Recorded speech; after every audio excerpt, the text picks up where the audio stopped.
imagine spending like $5,000 on a wedding photographer, maybe another 3 grand on a makeup artist, and just agonizing over the perfect dress for an entire year. Oh, yeah. The stress is unbelievable. Right. And then after all that, you wake up 3 days before you walk down the aisle with a chemically burned, peeling, aggressively red face. Which, unfortunately, is a devastatingly common trap. It sounds like an absolute nightmare scenario, but it happens constantly. Today, in this deep dive, we are looking at how that intense pursuit of the ultimate bridal glow often results in total biological self-sabotage. Yeah, we tend to treat our skin like it's just an inert piece of marble. Like we can just polish it harder and harder the closer we get to a deadline. Exactly. But the skin is a reactive, defensive, living organ. I mean, it fights back if you push it too hard. It really does. So, okay, let's unpack this. We have a roadmap today for how to actually manage that living organ without triggering a complete biological meltdown. And we're pulling this directly from a really specific, deeply researched guide over on the Weddizer website. Yes, Weddizer. For those of you who haven't spent time on there, they have an incredibly extensive articles section dedicated entirely to the bridal niche. Right. It's essentially a wellness and skincare masterclass, Hmm. especially if you're trying to achieve, peak skin health for a massive life event. And what's genuinely fascinating here is how the Weddizer guide confronts the central paradox of high-stakes skincare. Which is that tension between the raw power of clinical ingredients and the absolute necessity of a calm, intact skin barrier. Right, because you have these incredibly volatile chemicals. We're talking retinoids, high percentage exfoliating acids. Oh, they have the power to fundamentally alter the architecture of your face. But if you miscalculate the timeline or, misunderstand the chemistry, you basically plunge your skin into a state of chronic inflammation. Yeah, you destroy the barrier right when you need it to be absolutely flawless. You are playing a high-wire game of controlled damage here. You really are. And to understand the 12-month blueprint that Weddizer lays out, we can't just look at a basic schedule. No, we have to dive into the exact mechanisms of the tools we're using. We have to look at the cellular machinery. Exactly. So let's look at the absolute heavyweight champion first, which is retinol. Right, because Weddizer anchors their entire 12-month bridal timeline around this specific molecule. They do. But beneath the massive marketing hype, we have to ask, what is the actual biological transaction happening when you apply it? So break that down for us. What's actually happening? Well, retinol is part of the retinoid family, right? They are all derivatives of vitamin A. Okay, vitamin A. But it doesn't just sit on the skin and hydrate it like a standard lotion. It's actually a cell-communicating ingredient. Wait, cell communicating, like it talks to the cells? Literally, yes. When retinol enters the skin, enzymes convert it into retinoic acid. Okay. And your skin cells, the keratinocytes and fibroblasts, they actually have specific protein receptors called RAR and RXR that are specifically designed to bind with retinoic acid. Oh, wow. So it's like a lock and key mechanism. Exactly like a lock and key. When that retinoic acid binds to the receptor, it translocates right into the nucleus of the cell. And what does it do once it's in the nucleus? It literally alters gene expression. It effectively overrides the cell's current operating instructions. Wait, I want to push back on that slightly. Altering gene expression sounds really intense, almost like genetic modification or something. It sounds scary, yeah, but it's natural. What instructions is it actually changing? So mainly, it's upregulating the production of type I and type 3 collagen in the dermis. Ah, so it's building up the scaffolding. Exactly. And simultaneously, it's inhibiting these enzymes called matrix metalloproteinases, or MMPs. And what do MMPs do? They are the enzymes that actively break down your existing collagen. I see. So it builds the foundation up and actively stops it from being torn down. Yes, but at the exact same time, up in the epidermis, it radically accelerates cellular turnover. Meaning it sheds dead skin faster. Right. It forces the basal cells to divide faster and push the older cells to the surface to be shed. So if I'm visualizing this, it's not just anti-aging in some vague cosmetic sense. It's a highly aggressive biological intervention. Oh, absolutely. Hmm. You are forcing the skin into overdrive. But that forced cellular turnover, I mean, that is where the conflict starts, right? Oh, for sure. Because forcing the skin to shed old cells and build new ones is inherently irritating. If we connect this to the bigger picture, you are creating a localized state of hypermetabolism. The skin is working overtime. Yes. That requires energy, it requires increased blood flow, and it generates an inflammatory response as the old, damaged structures are cleared out. Which perfectly explains why dermatologists always warn about the retinol uglies. The infamous retinol uglies, yeah. That period where you get red, flaky, and just chronically dry. Right, because the skin is trying to keep up with this new forced metabolic rate. So retinol is doing the deep architectural remodeling. But Weddizer pairs this with another class of potent chemical. Yes, the exfoliating acids, specifically alpha hydroxy acids and beta hydroxy acids. Right, but why are we bringing more acid to an already chemically stressed face? Because retinol doesn't actually exfoliate the outermost layer of dead skin directly. It just pushes new cells up from the bottom. Oh, I see. So the dead cells are still just sitting there on top. Exactly. And to get that immediate glass-like reflection on the surface, you need to chemically dismantle the dead cells sitting on top. And that's where AHAs like glycolic and lactic acid come in. Right. Now, I know AHAs are water soluble, but how do they actually remove the dead skin? Do they, like, burn it off? No, they don't burn it. It's more elegant than that. Okay, how so? Your dead skin cells are held together by these microscopic protein bridges called desmosomes. Desmosomes, got it. You can think of them as the intercellular glue. Okay, the glue holding the dead skin together. Right. So AHAs, particularly glycolic acid because it has such a tiny molecular weight, penetrate that top layer and actively cleave those desmosomes. Oh, they snap the bridges. Exactly. They snap the bridges. Once the glue is dissolved, the dead, gray, light-absorbing cells naturally detach and just wash away. Revealing that highly uniform, light-reflecting surface underneath. Precisely. Okay, so AHAs dissolve the glue on the surface, but the Weddizer guide also heavily features BHAs. Yes, specifically salicylic acid. So what is the functional difference? If the surface is smooth from the AHA, aren't we done? Well, a smooth surface is useless if the underlying pores are inflamed and congested. Ah, right, the acne. Exactly. Salicylic acid is a beta hydroxy acid, meaning it is lipophilic. It loves oil. Okay, so it reacts differently than the water-soluble AHAs. Right. While AHAs cannot penetrate the natural sebum sitting in your pores, salicylic acid dives straight through it. Oh, wow. It just bypasses the oil entirely. It enters the pilosebaceous unit, which is the pore, and dissolves the impacted mixture of dead skin cells and oxidized sebum. The stuff that forms blackheads and cystic acne. Exactly. Here's where it gets really interesting. You are essentially setting up a two-front chemical offensive. You really are. The AHAs are sweeping the surface and snapping those protein bridges, while the BHAs are bypassing the surface entirely to clear out the sebaceous glands from the inside. And then the retinol is working deep in the dermis to build the collagen scaffolding. It's a highly synergistic trio. It is. But, as you pointed out at the beginning, this level of chemical intervention is incredibly volatile. Right. If you drop all three of these onto a naive skin barrier simultaneously, you induce acute barrier failure. Complete collapse. Yes. Which brings us to the actual logistics of the Weddizer roadmap. Because we have these highly reactive chemicals, we have to talk about how to deploy them without destroying the skin. Right. The timing is everything. And the timeline starts way out, like 6 to 12 months before the wedding? Yes. This is what they call the start slow phase. The defining biological strategy here is building tolerance. Exactly. The Weddizer article specifically advises starting retinol just 2 to 3 times per week, strictly at night, and using a mild exfoliating acid only once a week. That's right. But I have to ask, if I have a massive event in 12 months and I want maximum results, why am I only treating my skin 3 days a week? It feels counterproductive, doesn't it? Yeah. Are we sure Weddizer isn't just being overly conservative? Because, I mean, dermatologists prescribe daily retinoids for acne all the time. They do, but usually under medical supervision to manage the intense fallout. Okay, fair point. Let's look at the architecture of the skin barrier, the stratum corneum. Imagine it as a brick wall. A brick wall. Okay, I'm visualizing it.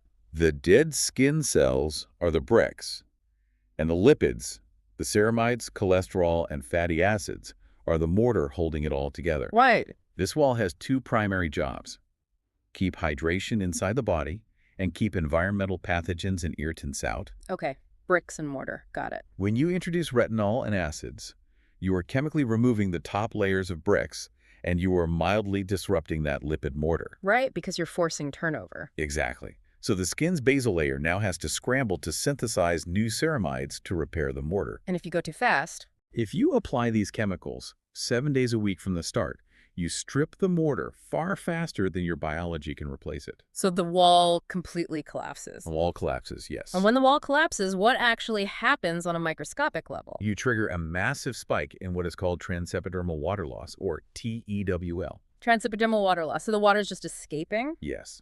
The water deep in your dermis simply evaporates right into the air. Oh, wow. Your skin becomes chronically dehydrated, tight, and brittle. That sounds awful. And simultaneously, everyday things like fragrance in your shampoo, bacteria on your pillowcase, even the pH of tap water slip through the broken barrier. Because the wall is down. Exactly. And those things trigger your immune system. So you end up with constant low-grade erythema. That persistent redness, yes. And paradoxical breakouts. Wait, paradoxical. Yeah, you're trying to clear your skin, but you're actually inviting acne-causing bacteria right into the lower layers because the barrier's compromised. Man, that is incredibly frustrating. Precisely.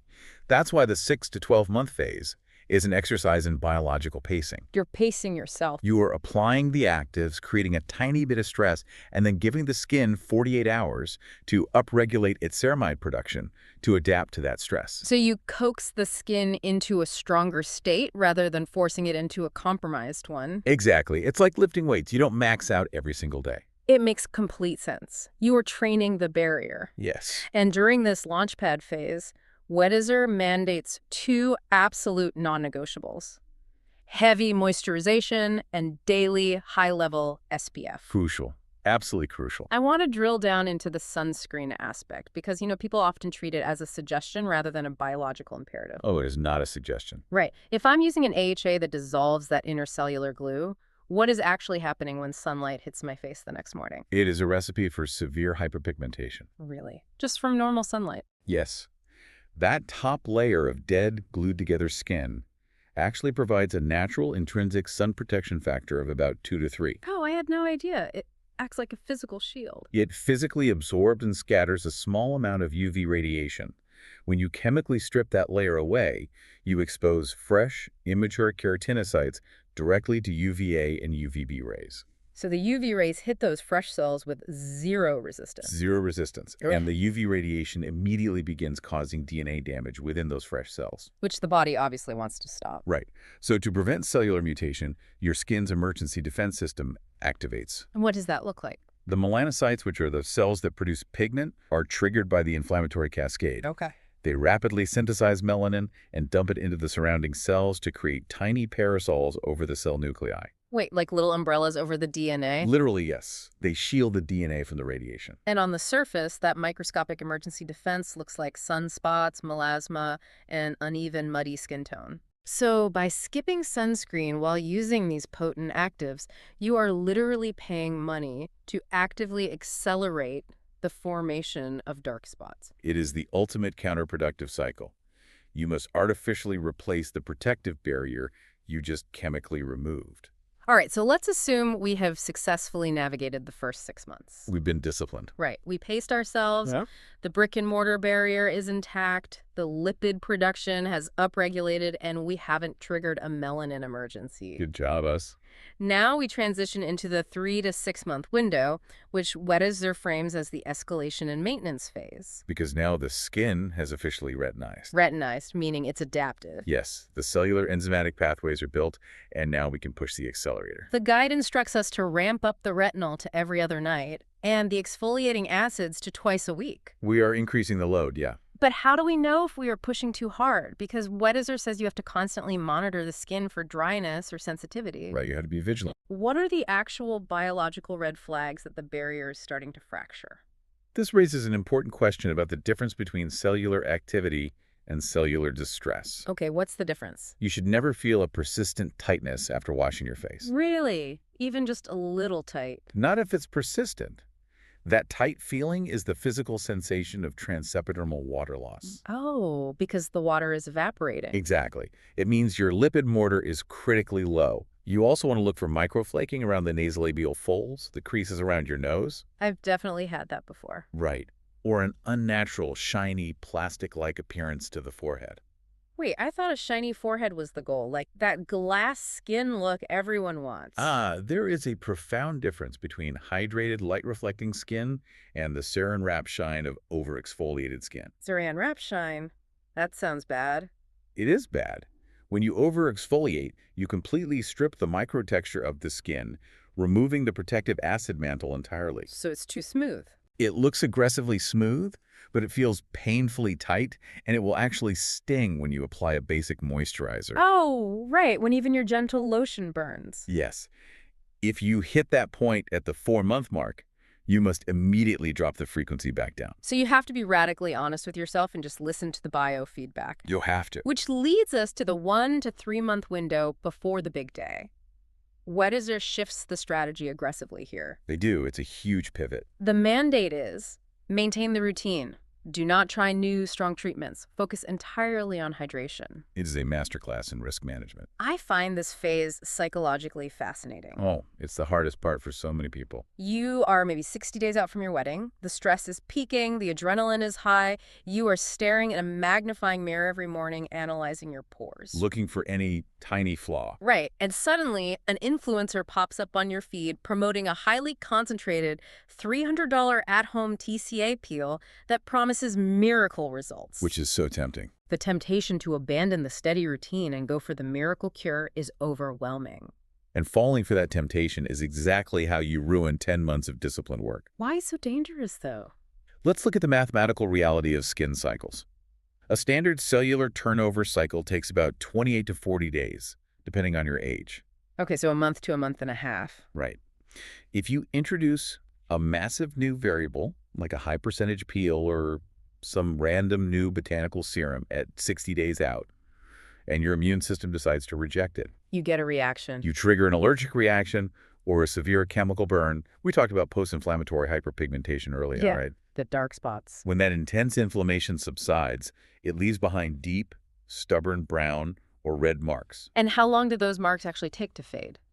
At an absolute minimum, 3 to 6 months, often longer. Oh, wow. So the math simply does not work. It doesn't work. If you trigger an inflammatory cascade 60 days before the wedding, the dark marks are biologically guaranteed to still be sitting on your face when you walk down the aisle. Exactly. You physically do not have enough skin cycles left to clear the damage. You are operating outside the window of safe biological repair. Which is why the goal at 1 to 3 months is to relentlessly protect the gains you have already made. The collagen is built, the pores are clear. Your only job now is to keep the peace. Keep the peace. I love that. So we lock it in, we hydrate, we protect, we do not experiment. No experiments. And that discipline carries us into the final stretch. We are now 4 weeks out. This is section 4 of the Weddizer timeline, the taper off. My favorite part. And I have to say, this completely upends how we normally think about event preparation. It does, yeah. Usually when you are 4 weeks out from a marathon or a major presentation, you are grinding. You are putting in the final, hardest hours of work. Pushing to the limit. But Weddizer says the exact opposite. It requires a massive psychological pivot. You have to actively throttle back. The instructions are highly specific. At 2 to 4 weeks out, actively reduce retinol to once or twice a week, Right. limit exfoliating acids to once weekly, or completely stop them. Yep. But wait, we just spent 11 months building the skin's tolerance so we could use these powerful actives frequently. Why on earth are we pulling the plug right when the skin is fully capable of handling them? To understand this, we have to talk about the biology of vasodilation. Vasodilation, meaning the blood vessels opening up. Yes. We established earlier that retinol and acids fundamentally work by inducing a controlled, microscopic level of stress on the skin. Right, that hypermetabolism. Well, even when your barrier is strong and adapted, that chemical stress still triggers a minor immune response. The body's still reacting to it. Always.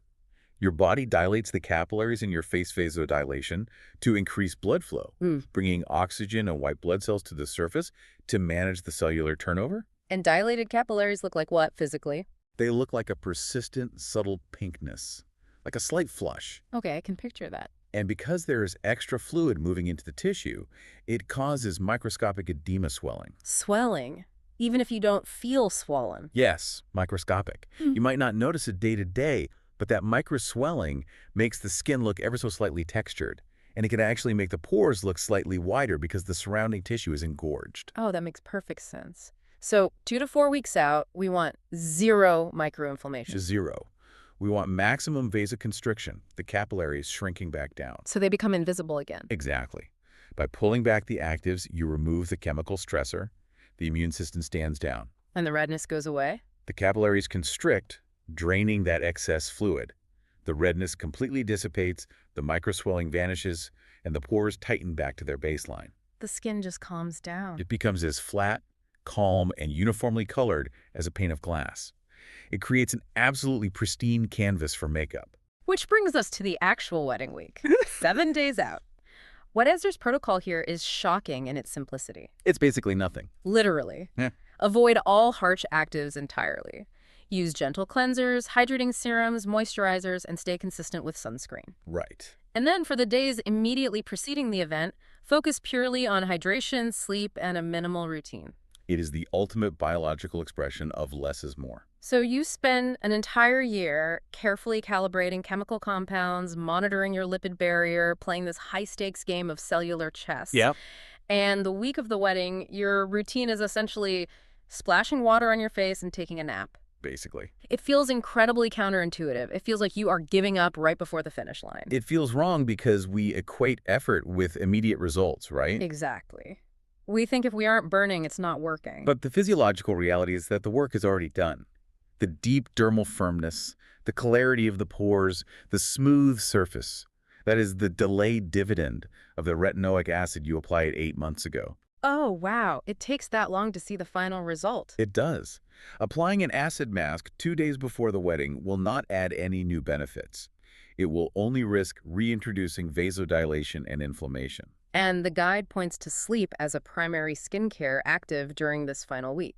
Which is profoundly true. I want to dig into the actual biology of that because, get some sleep sounds like a generic wellness platitude. Like drinking water. Right.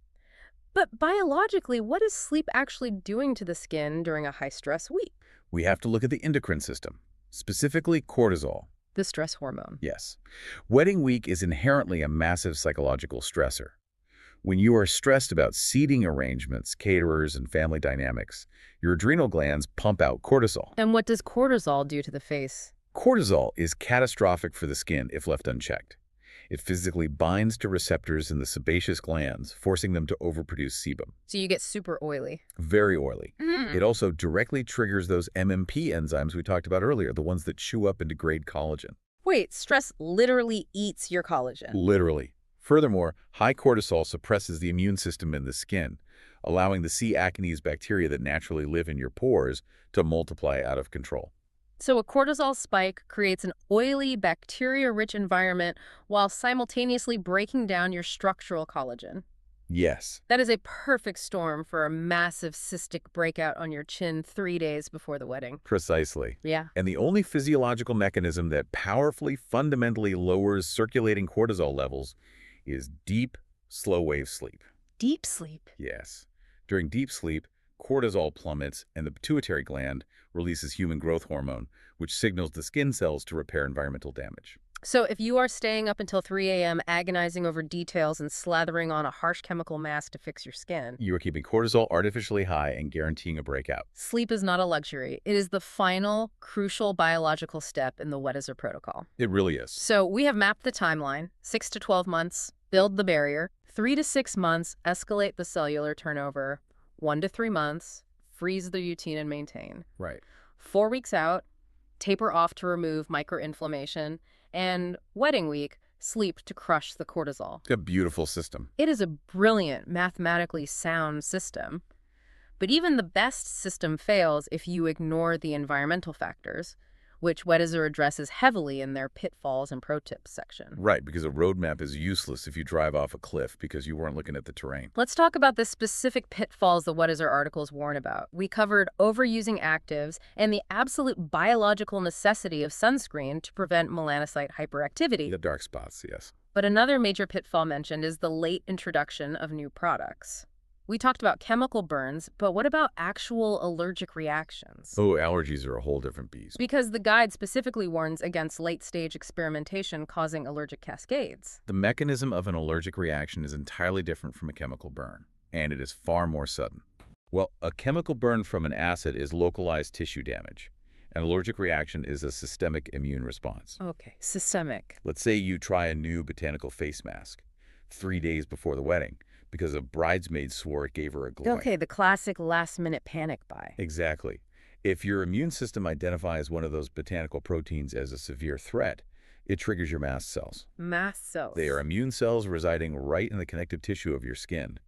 When triggered, they rapidly degranulate. They literally burst open, dumping massive amounts of histamine into the surrounding tissue. And what does histamine actually do? Histamine causes the blood vessels to violently dilate and become highly permeable.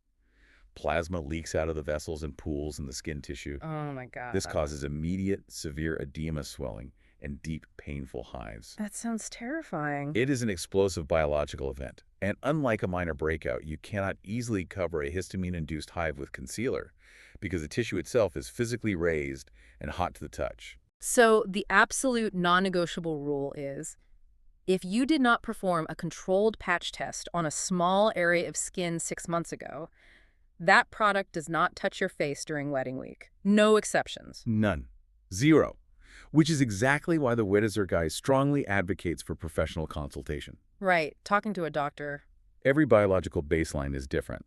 If you have an underlying condition like rosacea, which is characterized by hyperreactive capillaries, or cystic acne, which is hormonally driven, your timeline requires a board-certified dermatologist. Because the articles can only give you the general framework. Exactly. A wellness article provides the architectural framework. A doctor calibrates the exact measurements for your unique biology. Now, I want to pivot to a section of the Weddizer guidance that I think is utterly brilliant and shockingly overlooked by almost everyone planning a major event. I think I know what you're going to say. The guide explicitly moves beyond the face. It demands total body skincare, specifically calling out the neck, the décolletage, the back, and the hands. It is such a critical oversight for most people. We spend an enormous amount of time and capital biohacking the skin from the chin up, and we completely ignore the anatomy directly below it. We do. Why is that such a problem? I mean, is the skin on my neck really that different from the skin on my jawline? It is fundamentally different. Really? Yes. The skin on your anterior neck and your upper chest, the décolletage, has a significantly thinner stratum corneum. Okay, thinner barrier. And more importantly, it has a drastically lower density of sebaceous glands compared to the face. So it produces far less sebum, meaning it has a much weaker natural lipid barrier. Exactly. Because it lacks that robust lipid mortar we talked about earlier, it is incredibly prone to transepidermal water loss. It just dries out constantly. It dries out faster, it becomes creepy and textured much earlier in life, and it has less intrinsic protection against environmental damage. But it's still exposed to the sun. Exactly. Because of the way we wear clothes, the neck and chest receive almost the exact same amount of incidental daily UV radiation as the face. So the neck is taking the same amount of solar damage, but it has half the armor to defend itself. Precisely. This leads to a condition dermatologists call poikilopoderma of Savant. Poikiloderma of Savant, what is that? It's a specific type of chronic reddish-brown sun damage and broken capillaries that forms exclusively on the sides of the neck and the chest. Oh, I've seen that, like a permanent redness. Yes. So, if you spend 12 months religiously applying retinol, vitamin C, and SPF 50 to your face, but you stop sharply at the jawline, you are going to create a stark biological contrast. I can visualize exactly what you mean. You have a bride walking down the aisle in a beautiful open neckline gown. Her face looks plump, bright, and microscopically flawless. But her neck and chest look hyperpigmented, slightly red and textured. The camera is going to pick up that line of demarcation instantly. It breaks the illusion. It creates a huge visual dissonance. So what's the solution? The Weddizer protocol suggests that whatever actives you are utilizing on the face, adjusted for the thinner barrier, perhaps by buffering them with a richer moisturizer, need to be cascaded down the neck and onto the chest. Bring the routine all the way down. The entire canvas needs to be uniform. And what about the hands? The guide explicitly mentions hand care. Think about the physical mechanics of a wedding day. The photography heavily features the hands. Holding the bouquet, the ring exchange, holding hands with the partner. Exactly. And the hands are constantly subjected to trauma. We wash them multiple times a day with harsh surfactants, completely stripping their lipid barrier. True, we wash our hands constantly. Furthermore, when you are driving a car, your hands are resting on the steering wheel, receiving direct, magnified UVA radiation through the windshield for hours a week. The UV exposure on the hands is relentless. It is. The hands develop solar lentigin's age spots and lose structural volume very quickly. So how do we fix that? Extending a low-percentage exfoliating acid to the backs of the hands a few nights a week, followed by a heavy ceramide cream and, crucially, a dedicated hand SPF during the day. That sounds like a lot for hands. It does, but it entirely changes the texture and tone of the skin over a 12-month period. It integrates the hands into the overall visual aesthetic. So we're talking about creating a cohesive, holistic glow. You are not just wearing a mask of healthy skin on your face. Your entire biological presentation signals health and vitality. It elevates the entire process from a localized cosmetic intervention to a comprehensive strategy for physical wellness. So what does this all mean?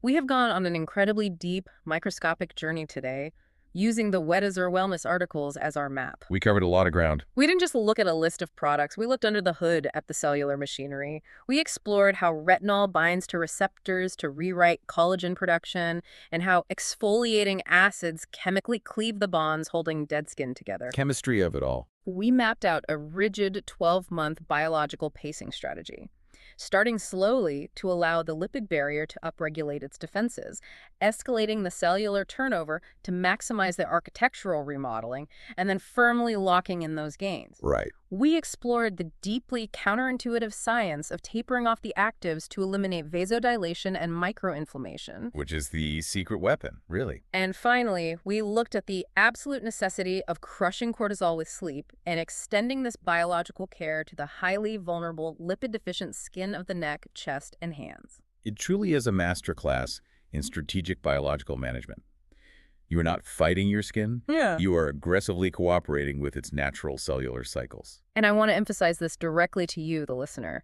Yes, the Weddizer guide is perfectly calibrated for the bridal niche, but the biology we have unpacked today is universal. Totally universal. This deep dive isn't just about weddings. It is a masterclass in how to wield powerful clinical tools over a long time horizon without overwhelming your system. Whether you are prepping for a high-stakes reunion, stepping onto a stage for a major presentation, or you just want to fundamentally understand how to achieve radiant health in your daily life, this timeline works because human biology works. It does. And as we conclude this analysis, I keep reflecting on the psychology of that final phase, the taper. It's so hard to do. It is. We live in a culture obsessed with acquisition and aggressive action. We are constantly conditioned to believe that we need more intense acids, higher percentage retinoids, and endless 15-step routine. More is always better. We equate sheer force with superior results.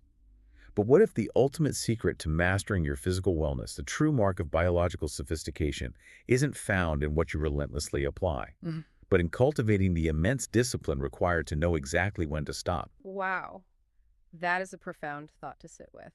Knowing when the cellular work is done, it turns out whether you are trying to coordinate the massive logistics of a venue or you are quietly managing the microscopic environment of your own face, sometimes the most powerful, transformative choice you can make is to simply leave it alone.